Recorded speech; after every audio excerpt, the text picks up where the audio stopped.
نحمده ونصلي ونسلم على رسوله الكريم أما بعد فأعوذ بالله من الشيطان الرجيم بسم الله الرحمن الرحيم والذين اجتنبوا الطاغوت أن يعبدوها وأنابوا إلى الله لهم البشرى فبشر عباد الذين يستمعون القول فيتبعون أحسنه أولئك الذين هداهم الله وأولئك هم أولو الألباب أفمن حق عليه كلمة العذاب أفأنت تنقذ من في النار لكن الذين اتقوا ربهم لهم غرف من فوقها غرف مبنية تجري من تحتها الأنهار وعد الله لا يخلف الله الميعاد ألم تر أن الله أنزل من السماء ماء فسلكه ينابيع في الأرض ثم يخرج به زرعا مختلفا ألوانه ثم يهيج فتراه مصفرا ثم يجعله حطاما إن في ذلك لذكرى لأولي الألباب صدق الله مولانا العظيم اللهم صل على سيدنا محمد وعلى آل سيدنا محمد وبارك وسلم سورۃ زمر کی آیت نمبر 17 تا آیت نمبر 21 ارشاد فرمایا والذین اجتنبوا الطاغوت ان یعبدوها، اور وہ لوگ جنہوں نے طاغوت کی عبادت کرنے سے اجتناب کیا، اس کے داؤ میں نہیں آئے، وَأَنَابُوا إِلَى اللَّهِ، اور طاغوت کی بجائے اللہ کی طرف رجوع کیا، لَهُمُ الْبُشْرَى، ایسے لوگوں کے لیے بشارت ہے۔ اور فرمایا کہ فبشر عباد، پس میرے بندوں کو بشارت اور خوشخبری سنا دیں کہ وہ کامیاب ہو جائیں گے۔ اس آیت مبارکہ میں طاغوت کی عبادت سے کنارہ کش رہنے کا ذکر آیا ہے۔ طاغوت کسے کہتے ہیں؟ حضرت عبداللہ ابن عباس رضی اللہ تعالی عنہما فرماتی ہیں کہ جبت کا معنی ہے سحر اور طاغوت کا معنی ہے شیطان۔ تفسیر معالم العرفان میں ہے، وہ فرماتی ہیں کہ حضرت امام ابن ہشام رحمۃ اللہ علیہ اپنی سیرت میں لکھتے ہیں کہ کلما اضل عن الحق فهو طاغوت، یعنی جو بھی حق کے راستے سے گمراہ کرنے والی طاقت ہو وہ طاغوت ہے۔ تو معلوم ہوا کہ شیطان کے علاوہ بعض انسان بھی طاغوت ہو سکتے ہیں جو لوگوں کو ایمان اور توحید کے راستے سے ہٹا کر غلط راستے پر ڈالتے ہیں۔ فرماتے ہیں کہ طاغوت اور طغیانی ان دونوں کا مادہ ایک ہی ہے۔ جب دریا اپنے کناروں کے اندر بہہ رہا ہو تو بہت ہی خوبصورت منظر پیش کرتا ہے، لیکن جب وہ اپنی حدود سے باہر نکل آئے تو پھر کہا جاتا ہے کہ دریا میں طغیانی آ گئی ہے۔ اسی طرح انسان اگر اللہ کی بندگی کی حد میں رہے تو وہ اللہ کا بندہ ہے، اللہ کا خلیفہ ہے اور اشرف المخلوقات ہے، لیکن اگر بندگی کی حدود سے تجاوز کر جائے تو وہ پھر طاغوت بن جاتا ہے۔ تو پھر چاہے ان حدود کو پھلانگنے کے بعد وہ اپنے نفس کا بندہ بن جائے یا کسی اور کا مطیع بن جائے یا پھر خود حاکم بن بیٹھے، تو پھر اس میں وہ لوگ بھی شامل ہیں جو ہمیشہ حق کی مخالفت کرتے رہتے ہیں، خود بھی غلط راستے پر چلتے ہیں، دوسرے لوگوں کو بھی غلط اور باطل راستے کی طرف لے جانا چاہتے ہیں۔ تو یہاں پر ان لوگوں کی صفت بیان فرمائی جو طاغوت کی عبادت سے اجتناب کرنے والے ہیں اور جو اللہ تبارک و تعالی کی طرف رجوع کرنے والے ہیں، تو ایسے لوگوں کے لیے بشارت اور خوشخبری سنائی گئی۔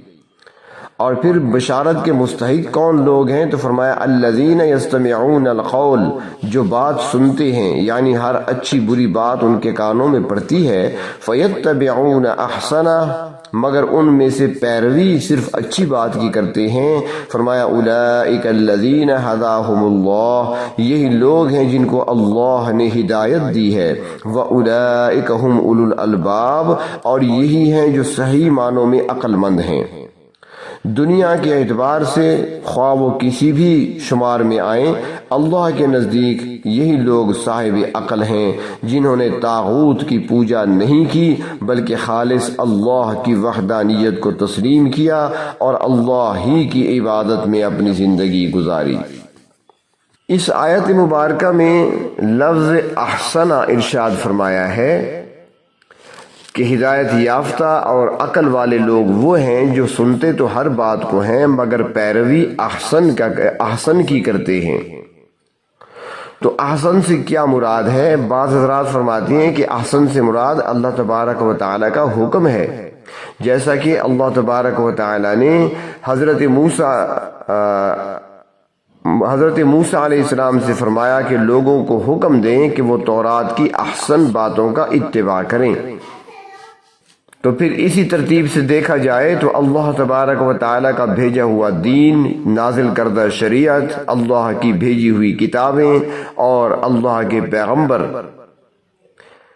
جس راستے کی طرف دعوت دیتے ہیں، یہ سب احسن میں آ جاتے ہیں۔ اور بعض حضرات فرماتے ہیں کہ یستمعون القول میں اللہ تبارک و تعالی کی کتاب اور نبی اکرم صلی اللہ علیہ وسلم کی سنت اور شریعت بھی اس میں شامل ہے۔ اب ان میں سے احسن کی تمیز کیسے کی جائے؟ کون سی بات احسن ہے، کون سی غیر احسن ہے، کس کا اتباع کرنا چاہیے، کس بات کو چھوڑ دینا چاہیے؟ تو فرماتی ہیں مفسرین کرام کہ اللہ تبارک و تعالیٰ کے دین اور شریعت میں بھی بعض چیزیں حسن ہیں اور بعض احسن کا درجہ رکھتی ہیں، یعنی بعض باتیں اچھی ہیں اور بعض باتیں بہت اچھی ہیں۔ اور اس کی مثال دیتی ہیں، فرماتی ہیں کہ اگر کسی شخص نے دوسرے شخص کو نقصان پہنچایا ہے تو اب جس کو نقصان پہنچا ہے اس کے لیے بدلہ لینا جائز ہے۔ اب جائز کام حسن کہلاتا ہے، اور اگر وہ شخص بدلہ لینے کی بجائے زیادتی کرنے والے کو معاف کر دے تو پھر وہ احسن کہلائے گا، اور پھر اس کے بدلے میں اسے آخرت میں بہت بڑا اجر حاصل ہوگا۔ یا اس کی مثال کو اس طرح بھی سمجھا جا سکتا ہے کہ ایک طرف عزیمت ہو اور دوسری طرف رخصت ہو، تو رخصت کو اختیار کر لینا یہ حسن ہے اور عزیمت کو اختیار کرنا احسن ہے۔ مثال کے طور پر ایک مسافر ہے، وہ سفر کرنا چاہتا ہے، تو اب دوران سفر بشرط یہ کہ سفر طویل ہو، شرعی سفر ہو، تو اس سفر کے دوران اسے روزہ رمضان کا چھوڑنے کی اجازت ہے، رخصت ہے، یعنی روزہ افطار کر سکتا ہے، اس کے لیے رخصت رکھی گئی ہے۔ اور اگر وہ اب روزہ نہیں رکھتا تو چونکہ رخصت ہے اسے، تو یہ کام اس کے لیے حسن کے درجے میں ہوگا، یعنی رمضان کا روزہ تو فرض ہے مگر وہ سفر میں ہے اور مسافر کے لیے رخصت دی گئی ہے، تو اب وہ روزہ نہیں رکھ رہا تو اس کے لیے یہ حسن ہے اور جائز ہے۔ اور اگر اس موقع پر وہ کہتا ہے کہ میں نے تو روزہ نہیں چھوڑنا، روزہ ہر حال میں رکھنا ہے، گو کہ شریعت نے رخصت دی ہے، وہ رخصت پہ عمل نہیں کرتا اور وہ روزہ رکھ لیتا ہے، تو اس کو عزیمت کہا جاتا ہے اور یہ احسن کے درجے میں آتا ہے اور یہ زیادہ بہتر ہے۔ نفل نماز بیٹھ کر پڑھنے کی بھی رخصت ہے، اجازت ہے، رخصت ہے۔ اور کوئی شخص کہے کہ میں تو کھڑے ہو کر ادا کروں گا، وہ نماز کھڑے ہو کر ادا کرتا ہے، نفل کھڑے ہو کے پڑھتا ہے، بیٹھ کر نہیں پڑھتا، تو یہ عزیمت کے درجے میں آ گیا اور یہ احسن کہلائے گا۔ تو اللہ تبارک و تعالی نے احسن بات کو، احسن چیز کو اختیار کرنے والوں کی تعریف یہاں پر بیان فرمائی ہے۔ ہمیں چاہیے کہ دین کے معاملے میں زیادہ سے زیادہ محنت کریں اور ہر لمحہ بہتر سے بہتر درجے پر پہنچنے کی فکر میں رہیں، لیکن بدقسمتی سے ہمارا طرز عمل اس کے برعکس ہے۔ دنیاوی معاملات میں تو ہمارا حال یہ ہوتا ہے کہ ہے جستجو کہ خوب سے ہے خوب تر کہاں، ہے یہ جستجو کہ خوب سے ہے خوب تر کہاں، اب دیکھیے ٹھہرتی ہے جا کر نظر کہاں۔ جبکہ دین کے معاملے میں نہ صرف یہ کہ ہم کم سے کم پر گزارا کرنا چاہتے ہیں، بلکہ بعض اوقات پسپائی اختیار کرنے کی فکر میں رہتے ہیں کہ کہیں سے کوئی گنجائش نکل آئے، کوئی رعایت مل جائے تاکہ اس پر عمل کیا جائے۔ حالانکہ ایک بندہ مومن کو چاہیے کہ دنیا کے معاملے میں تو کم سے کم پر گزارا کر لے اور دین کے معاملے میں ہمیشہ عزیمت کا راستہ اختیار کرنے کی فکر میں رہے۔ آگے ارشاد فرمایا افمن حق علیہ کلمۃ العذاب، بھلا وہ شخص جس پر عذاب کی بات ثابت ہو گئی، یعنی اس نے کفر، شرک اور نافرمانی کا ایسا راستہ اختیار کیا کہ اس کے لیے اللہ تبارک و تعالی کا عذاب ثابت ہو گیا۔ افانت تنقذ من فی النار، تو کیا ایسے شخص کو آپ چھڑا لیں گے جو دوزخ میں پڑ چکا ہے؟ یعنی کہ جو آدمی اپنی ضد کی وجہ سے، عناد کی وجہ سے، حسد کی وجہ سے، بدعمالیوں کی وجہ سے دوزخ کا مستحق ہو چکا ہے، تو اس کو آپ کیسے راہ راست پر لا سکیں گے؟ ایسا شخص کیسے اللہ تبارک و تعالی کے عذاب سے بچ سکے گا؟ اور فرمایا کہ اب دوسری طرف دیکھا جائے کہ اس کے برخلاف لیکن الذین اتقوا ربہم، جو لوگ اپنے پروردگار سے ڈرتے ہیں اور انہیں روز قیامت رب کے سامنے پیش ہونے اور جزائے عمل کی گھڑی کے آ جانے کی فکر ہے، فرمایا لہم غرف من فوقہا غرف مبنیہ، ایسے لوگوں کے لیے بالا خانے ہوں گے جن کے اوپر اور بالا خانے بنے ہوں گے، ان رہائش گاہوں میں ضرورت کی ہر چیز ان کے لیے میسر ہوگی اور وہاں پر وہ نہایت ہی سکون سے، اطمینان سے، آرام سے، آسائش کی زندگی گزار سکیں گے۔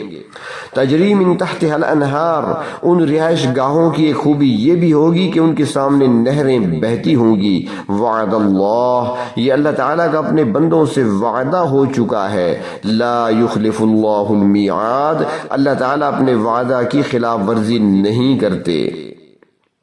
اللہ تبارک و تعالیٰ نے اپنے بندوں کے ساتھ جو وعدہ کر رکھا ہے، اپنے وعدے کو پروردگار عالم ضرور پورا فرمائیں گے اور ان کو اپنی رحمت کے اس مقام میں ہمیشہ کی زندگی عطا فرمائیں گے جہاں ہر وقت، ہر لمحہ، ہر گھڑی، ہر قسم کا عیش و آرام ہمیشہ ہمیشہ کے لیے میسر ہوگا۔ اللہ تبارک و تعالیٰ نے دونوں گروہوں کا ذکر فرما دیا اور ان کے انجام سے بھی آگاہ فرما دیا۔ اب معاملہ چھوڑ دیا بندوں کے لیے کہ ہر شخص کا اپنا انتخاب ہے کہ وہ کس گروہ میں شامل ہو کر اپنی عاقبت کو کس طرح ڈھالنا چاہتا ہے، آخرت کی آرام و آسائش کو حاصل کرنا چاہتا ہے یا عذاب کو خریدنا چاہتا ہے۔ اور پھر اللہ تبارک و تعالی نے ایک مثال بیان فرماتے ہوئے ارشاد فرمایا الم تر ان اللہ انزل من السماء ماء، کیا تم نے نہیں دیکھا کہ اللہ تبارک و تعالی نے آسمان کی طرف سے پانی نازل فرمایا۔ بارش کے نزول اور بارش کے پانی کے اترنے کو آسمان کی طرف نسبت دی جاتی ہے، سما کا لفظ استعمال کیا جاتا ہے۔ فرماتے ہیں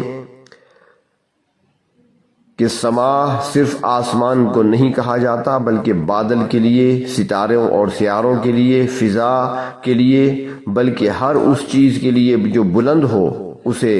سما سے تعبیر کیا جاتا ہے۔ اور پھر بارش آتی تو اوپر سے ہے، لیکن بارش کے لیے حکم تو آسمانوں سے ہی آیا کرتا ہے، پروردگار عالم کی طرف سے ہی حکم آیا کرتا ہے، جہاں پر حکم ہوتا ہے بارش وہیں پر برستی ہے۔ تو فرمایا کیا تم نے دیکھا نہیں کہ اللہ تبارک و تعالی نے آسمان کی طرف سے بارش کی صورت میں پانی نازل فرمایا، فَسَلَكَهُ يَنَابِيعَ فِي الْأَرْضِ، اور پھر اس کو چشموں کی صورت میں زمین کے اندر چلا دیا۔ بارش جب پہاڑوں پہ ہوتی ہے یا پھر پہاڑوں پر جو برف پڑتی ہے تو گرمی کا موسم آتا ہے، دھوپ لگتی ہے، برف پگھلتی ہے، اور بارش کا پانی بھی، تو کچھ پانی تو یہ ندی نالوں کی صورت میں زمین کے اوپر ہی بہہ پڑتا ہے اور کچھ پانی زمین کے اندر ہی اندر مختلف نالیوں کی صورت میں چلتا ہے، پھر جہاں اللہ تبارک و تعالیٰ کو منظور ہوتا ہے چشموں کی صورت میں ابل پڑتا ہے اور لوگ اسے اپنے استعمال میں لاتے ہیں پینے کے کام بھی آتا ہے، کھیتی باڑی کے کام بھی آتا ہے۔ فرمایا ثم یخرج بہ زرعا مختلفا الوانہ، پھر اس پانی کے ذریعے اللہ تعالیٰ مختلف رنگوں کی کھیتیاں اگاتے ہیں۔ ثم یہیج، پھر وہ کھیتی خشک ہو جاتی ہے۔ فتراہ مصفرا، اور تم دیکھتے ہو اس کو پھر زرد حالت میں۔ ثم یجعلہ حطاما، اور پھر اللہ تعالیٰ اس کو چورا چورا کر دیتے ہیں۔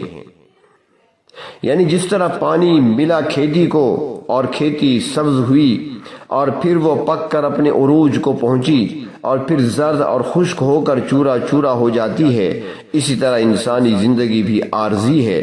اس دنیا میں اس کو ایک وقت میں عروج بھی حاصل ہوتا ہے، مگر بالآخر وہ اپنے انجام کو پہنچ کر ختم ہو جاتی ہے اور اگلی دائمی زندگی کا پیش خیمہ بنتی ہے۔ یعنی اگر غور سے دیکھا جائے تو فصل کے اگنے، اس کے نشو و نما پا کر پوری طرح تیار ہونے اور پھر پک کر سوکھ جانے اور پھر کٹ کر چورا چورا ہو جانے میں انسانی زندگی ہی کے مختلف مراحل کا نقشہ نظر آتا ہے۔ جس طرح فصل کے اگنے پر کسان خوش ہوتا ہے، اسی طرح ہمارے ہاں بھی بچے کی پیدائش پر خوشیاں منائی جاتی ہیں۔ پھر وہ بچہ پرورش پا کر جوان ہوتا ہے، اس کے بعد آہستہ آہستہ بالوں میں سفیدی آنے لگتی ہے، جوانی کی طاقت گھٹنا شروع ہو جاتی ہے، جسم کمزور ہونے لگتا ہے اور پھر ایک دن اسے قبر میں اتار دیا جاتا ہے، جہاں وہ مٹی میں مل کر مٹی ہو جاتا ہے۔ چنانچہ موسمی فصلوں اور انسانوں کی زندگی کا سٹائل ایک جیسا ہے، دونوں میں فرق صرف اتنا ہی ہے کہ فصل کے اگنے سے لے کر کٹنے تک چند مہینے کا عرصہ درکار ہوتا ہے، جبکہ انسانی زندگی میں یہ دورانیہ 50-60 سال کا ہے۔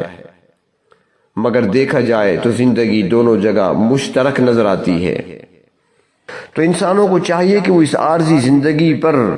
مفتون ہونے کی بجائے دائمی زندگی کی فکر کریں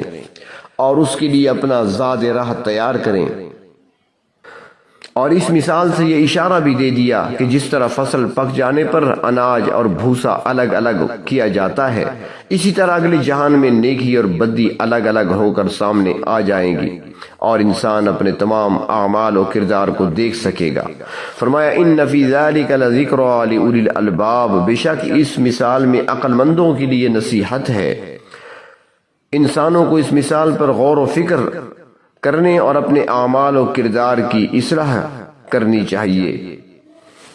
اور حدیث شریف میں اس کو یوں بیان فرمایا کہ الدنیا مزرعۃ الآخرہ، کہ دنیا بھی آخرت کی کھیتی ہے، جو کچھ یہاں پر بوئے گا انسان وہی آگے کاٹے گا۔ لہٰذا اس دنیا کی زندگی میں آخرت کے لیے سامان پیدا کرنا چاہیے۔ اللہ تبارک و تعالی اس زندگی کو ضائع ہونے سے بچائیں اور آخرت کے لیے ہمیں کچھ تیار کرنے کی توفیق عطا فرمائیں، دنیا میں بھی اپنی رضا نصیب فرمائیں اور آخرت میں اپنی